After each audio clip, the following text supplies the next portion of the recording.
Anak, tingnan mo. Ang dami ipinadala sa atin ng tatay mo ngayon. Nay, matanong ko lang, ano po ba talagang trabaho ni tatay sa ibang bansa? Bakit ang dami niya palaging pinapadalang pera? Anak naman, syempre marangal. Ano bang iniisip mo na nang-hold up yung tatay mo dun sa abroad? O siya anak, magbihis ka na doon at magsha-shopping tayo ngayon.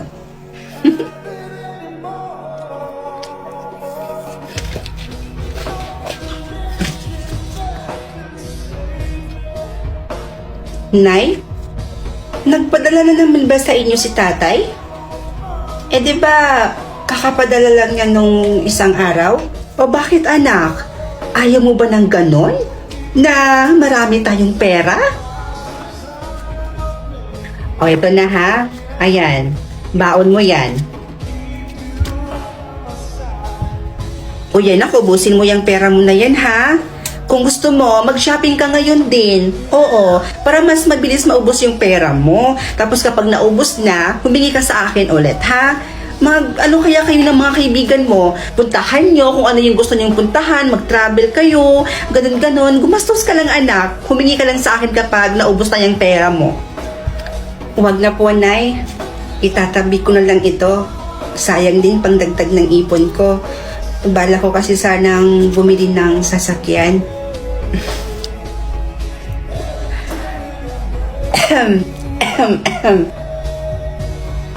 Oh. Oy, ano pang hinihintay mo dyan, anak? Testing mo na yung kotse mo. Nandoon na sa labas yung paborito mong kotse. Totoo ba to? May sasakyan na ako? Tay, bakit ganyan po yung tono ng boses nyo? May sakit po ba kayo? Baka inaabuso nyo na po yung katawan nyo kakatrabaho. Ang laki pa naman ng perang pinapadala nyo dito sa amin sa Pilipinas. Tay, may itatanong lang po sana ako sa inyo. Ayaw po kasi sabihin sa akin ni nanay eh. Tay, ano po ba talagang trabaho nyo dyan sa abroad?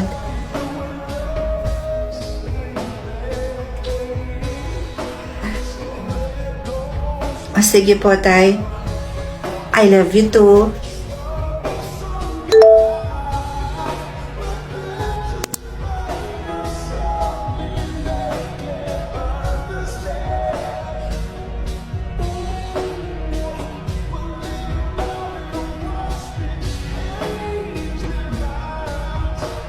Ano pa naman yan, Berto?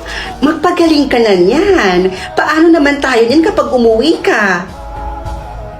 Diyan ka na lang? Ano ka ba naman? Magpagaling ka dyan, tapos magtrabaho ka na ulit. Tapos yung pipiliin mo makatrabaho mo, yung walang sakit. Nay, ay, anak, si tatay ba to? Si tatay ba yan? Sabihin niyo sa akin ng totoo, Nay. Ano po ba talagang trabaho ni tatay sa abroad? Bakit ang bilis natin yumaman? Oo na, eto na. Eto na, sasabihin ko na.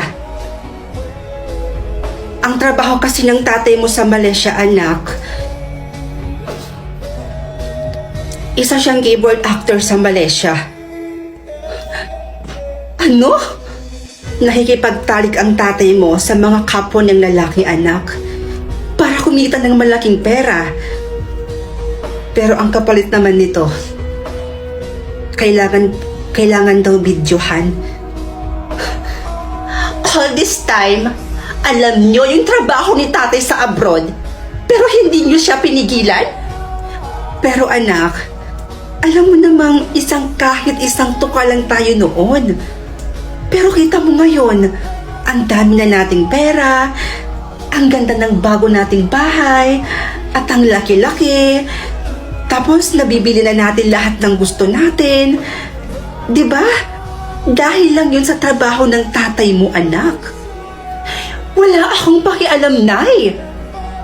Kahit maubos pa lahat ng naipundar natin, makauwi lang si tatay dito ng buhay. Uuwi dito si tatay at dito siya magpapagaling ng sakit niya. Wala akong pakialam kung maghirap man tayo ulit. At kapag hindi mo pinauwi si tatay, tandaan mo to, Nay. Kalimutan mo nang may anak ka pa.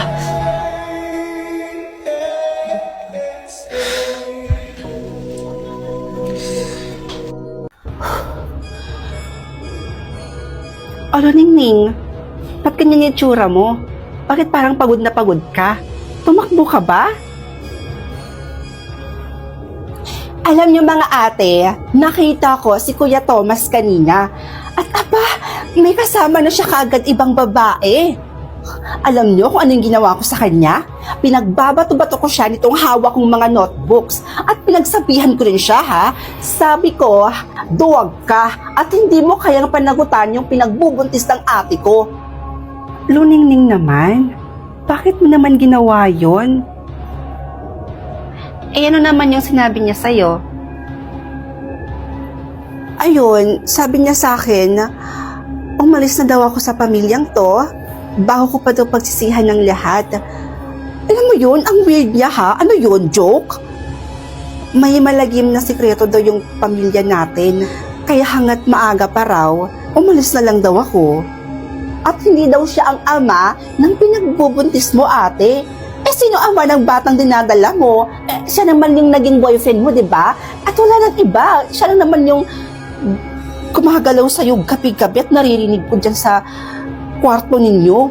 So, sino pa yung maging ama ng dinadala mo? Kundi siya lang, di ba? Patawa siya. Iyang dinadala ng ate Jowan mo at itong anak ko at yung magiging anak mo magdadala ng biyaya sa tahanang ito. Hindi ka pa buntis, pero pagsapit ng 18 mo, pwede na.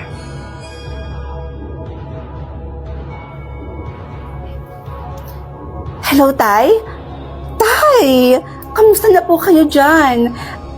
Teka, bakit hindi na po kayo umuwi dito? May problema po ba? Nagkagalit po ba kayo nila ate? Ano po? Sabihin niyo sa akin, Tay.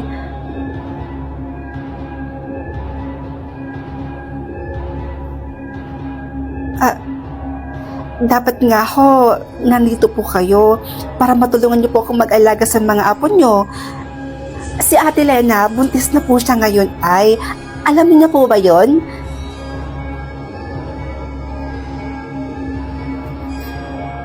Tay, ano pong pinagsasabi niyo? Hindi ko po kayo maintindihan.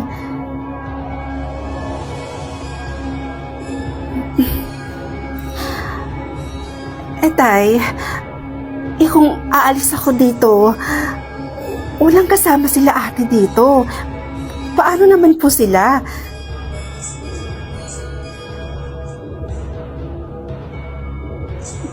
Po, Tay, naguguluhan ako. Ano po bang ibig niyo sabihin? Okay, akala ko ba magre-review ka? Sino yung kausap mo? Wala po ate. Kausap ko lang po yung barkada ko.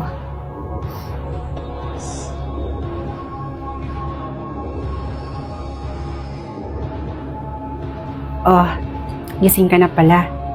Halika na at sumabay ka na sa akin kumain. Ate, nasan po si Ate Didit? Pina-check up niya yung anak niya. May sakit kasi. Ate, sabihin mo nga sa akin yung totoo. Alam mo, hindi mo ko kayang mapahamak. Alam ko ang hangad mo ay ang kaligtasan ko. Ate, totoo po ba yung sinasabi ni Kuya Thomas na may malagim na sikreto yung pamilya natin? Kasi nakausap ko kahapon si tatay. Ganon din po yung sinasabi niya. Gusto niya lumayo ako sa inyo. Ate, please lang, sabihin niyo po sa akin yung totoo. Ano po ba talaga yung sinasabi nila? Ano po ba talaga? Naguguluhan na kasi ako. Itong pinagbubuntis ko at pati na rin yung sa anak ni Ate Didit. Mga anak ni tatay.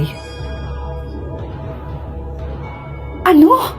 Si Ate Didit, sumama siya sa mga kulto At ito ang mga traditional ritual nila ang magpabuntis sa sarili mong ama. Nagpakalayo-layo na si tatay para sa'yo dahil ayaw nang maranasan mo pa ang lahat ng dinanas namin. Pinilit nila akong makipagtalik noong mga gabing yun kay tatay. At nalaban ito ni Thomas. Kaya niya ako hiniwalayan. Dahil hindi niya man talaga to anak. Dahil anak to ni tatay. At kahit sa ang lupalop pa mang pumunta si tatay, hahanapin pa rin siya nila. Ikaw, Luningning, kahit lumayas ka pa,